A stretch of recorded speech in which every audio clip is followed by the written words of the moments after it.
Well, welcome to the Beyond Cinema magazine at the AFCI lounge in Cannes, Isabelle Glachant. Firstly, how did you get involved with working with China in the first place? Well, that was many years ago.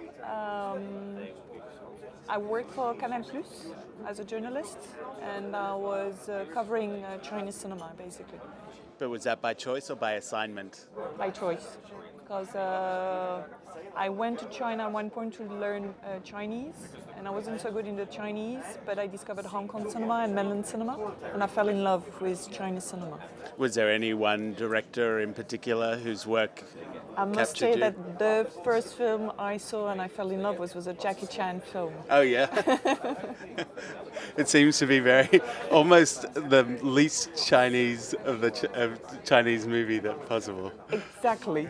Yeah. That's why it's kind of weird, but yeah, that was a Jackie Chan film. And that prompted your process of discovery. And I fell in love with that different type of cinema that I hadn't seen in France before. Yeah. And it helped me get into the Chinese culture. And then I met a lot of mainland directors. I saw their films, and then I thought that what interested me more than the Chinese language was the films and the directors. So in your current role, I heard you explaining it a little bit, but you're really acting as almost like a highway between France and China, allowing transport in both directions. That's what I've been trying to do actually for a long time. I'm actually an independent producer doing Chinese films with Chinese directors. And since January 1st, I'm also representing UniFrance for mainland Taiwan and Hong Kong. Meaning I think that we both need those cinema. We need Chinese films in Europe, and I think they need European and French film in China. Well, that's what they're saying, that perhaps by 2020 that the Chinese film-going audience will be the largest in the world. Is that an exciting proposition or a scary one? Well, it depends what they go to see. No, it's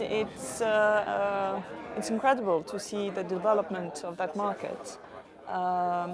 Yet I think there's still possibility to change on the theaters, on the proposition that are given to them. Because it's great to have people going to see films, but it's very important for them to go see various type of films. Do you think that their filmmaking is changing as a result of their new exposure to, they've got these new agreements to show, to exhibit more American films, you're bringing in French films to their countries as well. Do you think this will change the way that they make cinema, being exposed to? Well, it's been changing already for the last 10 years, I would say. Before it used to be either very state decision-made oriented films, because it was public studios for political campaign or whatever. There will be like propaganda cinema. And then there will be a type of artistic films, the one that we discovered in International Film Festival, like Zhang Yimou, Chen Kaige, Jia Zhengke, those guys. And for the last 10 years, it's starting to grow a commercial. It's not an industry yet, but commercial films that are more oriented toward the markets, which, strangely enough, it's actually only for the local market. Those films have really difficulty traveling abroad.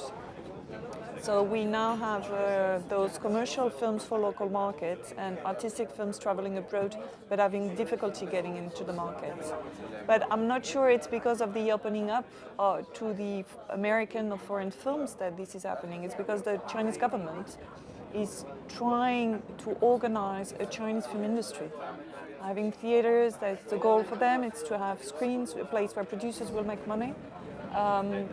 Shortly after, in the 80s, after opening up certain things, they decided that the exportation of film will not be limited to one company, that was China Film. The import is still limited to China Film, but production was taken out of the state studio because there were limitations until the early 2000s that only public studio could produce films. So now private companies can produce films, private company can sell film abroad. There's more theaters, so it's being slowly organized. And that's also one of the reasons that the Chinese government is keeping those quota. because they believe that if foreign films get in, we are all organized as an industry, so we have stronger films, especially Hollywood, and that the Chinese film industry is not prepared yet to be able to face that. Have there been surprises for them? Have there been specific instances of perhaps American films coming in that they didn't think would do so well, and then because they did so well that they started to limit these things, or decided not to open them for even No, longer? I think at the beginning the quota was for political reasons. They didn't want too many foreign films to come in, and they needed to control that, which is not the case so much anymore. It's not for political reasons that they are restraining the access to foreign films. It's more for economical reasons. Because, for example, Titanic 3D that just got released in China the success of the film in China, what I was told is that the box office result in China alone is equal to the total of all other foreign countries where the film was released. So one country being the equal of all the international markets of the same American film, that's crazy. And for the Chinese government, it means also that there's a lot of money that is coming from the Chinese audience that is going back to Hollywood. And it's not helping the industry. So they also have to see how they will deal with that, how to make the money also like we do in France. It's that the audience money needs to be used in order to protect and to do local films also. Do you find that they're taking an active role in developing the talent as well, or are they just allowing the talent to sort themselves out and then working things out once the popularity of the film kind of demands it? The talents, it's quite interesting, is actually usually TV series that are making talents go very popular. You have very strong TV series, a lot of money coming from TV for that, and that's where the new talents are discovered. And they need every year new faces and new actresses or actors. And it's when they are popular that they will go into commercial films. But it's true that right now for commercial films, usually what they use are Hong Kong talents, and that actors that have been popular for many, many years, there isn't that many young Hong Kong talents getting in. So that's a kind of a balance between those new Chinese talents in small films sometimes that make a credible box office, and those very well-known Hong Kong star in those Hong Kong-China co-production. Bringing French films into China, is there still a huge concern relating to piracy and torrent files and things like that? And how do you change that culture from people just being so used to acquiring things at such a small price to actually wanting to pay for foreign cinema? Well, the thing is that even a couple of years ago, the piracy and DVD piracy was huge. That marking is shrinking. Actually, the piracy now is on the internet. It's that the Chinese people get used now not even to pay for the DVD. It's for free that they see films. It's very complicated. The Chinese government is trying to put some rules right now to try to organize that. It's very difficult to go against them. That's why we're trying to do, but it's complicated. I think it's a more international fight than it is a fight just for the Chinese market.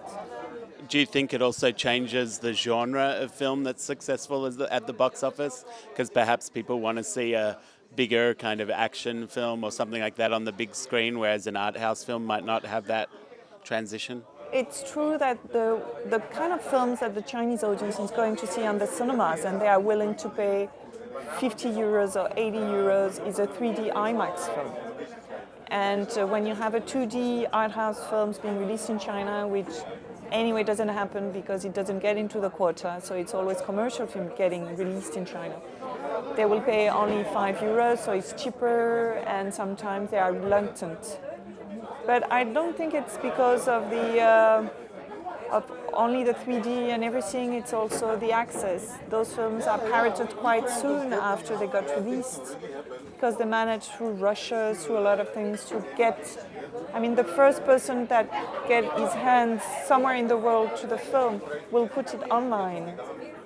So that's an international issue. There was an announcement this morning that a Chinese company, Wanda, had bought AMC theaters in the US. Do you see that as also a potential for them to use that theater ownership and that theater distribution platform to encourage the export of Chinese films broadly, or is it just a business decision? That was one of our questions, which is, are they buying it in order to show Chinese films to American audience? I don't think they're doing it just for that, because if it's the case, I don't see the American audience suddenly falling in love with Chinese films just because Chinese films are shown on those cinemas. So markets are more complicated. It's not the access to the films, it's do you want to see it? Because you can have a film on the theater, if you don't want to see it, it'll be an empty theater, even though it's playing. But if there's access and perhaps something else is sold out, then they might get to experience it for the first time. And whether it's a Jackie Chan film or something, maybe they then become inspired to see a whole lot of other Chinese films. Jackie Chan films are released because they are usually co-produced or pre-bought by American companies. So I think the Chinese cinema will be stronger in the international market if the storytelling is closer to what we are used to or what makes us feel emotional about story. It's not about having theaters. You need script development. You need to put money in the development of the script. You need producers that will work with the director and help the director in the vision of the film. You need more than just a theater. So I think that's more China having money, having cash, being willing to go international, to put money in American productions. Why not into American cinema? Even though it's kind of weird because the development of the theater market in China, it's amazing. My understanding is that the American theaters are not really a growing market.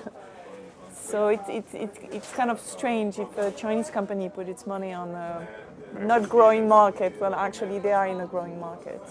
But we'll see. Perhaps they're buying the experience and know-how also to come back and use that and see how the systems are in place to bring that back to China. It might be that way. It might be what we had also, a French company. We had the dream of Hollywood, of the dream of going to America.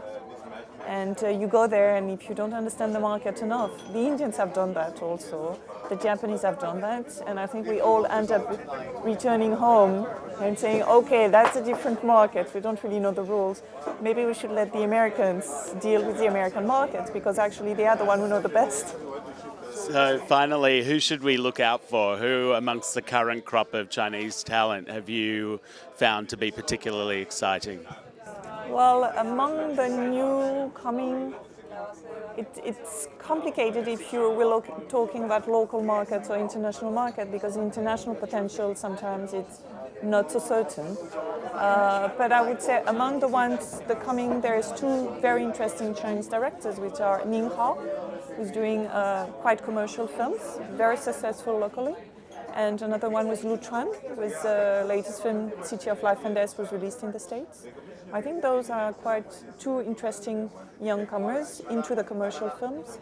And then in the half house is actually the ones that we've had for the last 10 years, which are Jia Zhengke, Wang Xiaoshuai, and Lo Ye. I think they are very talented directors. Cool. It sounds like exciting times ahead for you. Hopefully. Congratulations, and thanks for spending a few minutes with us.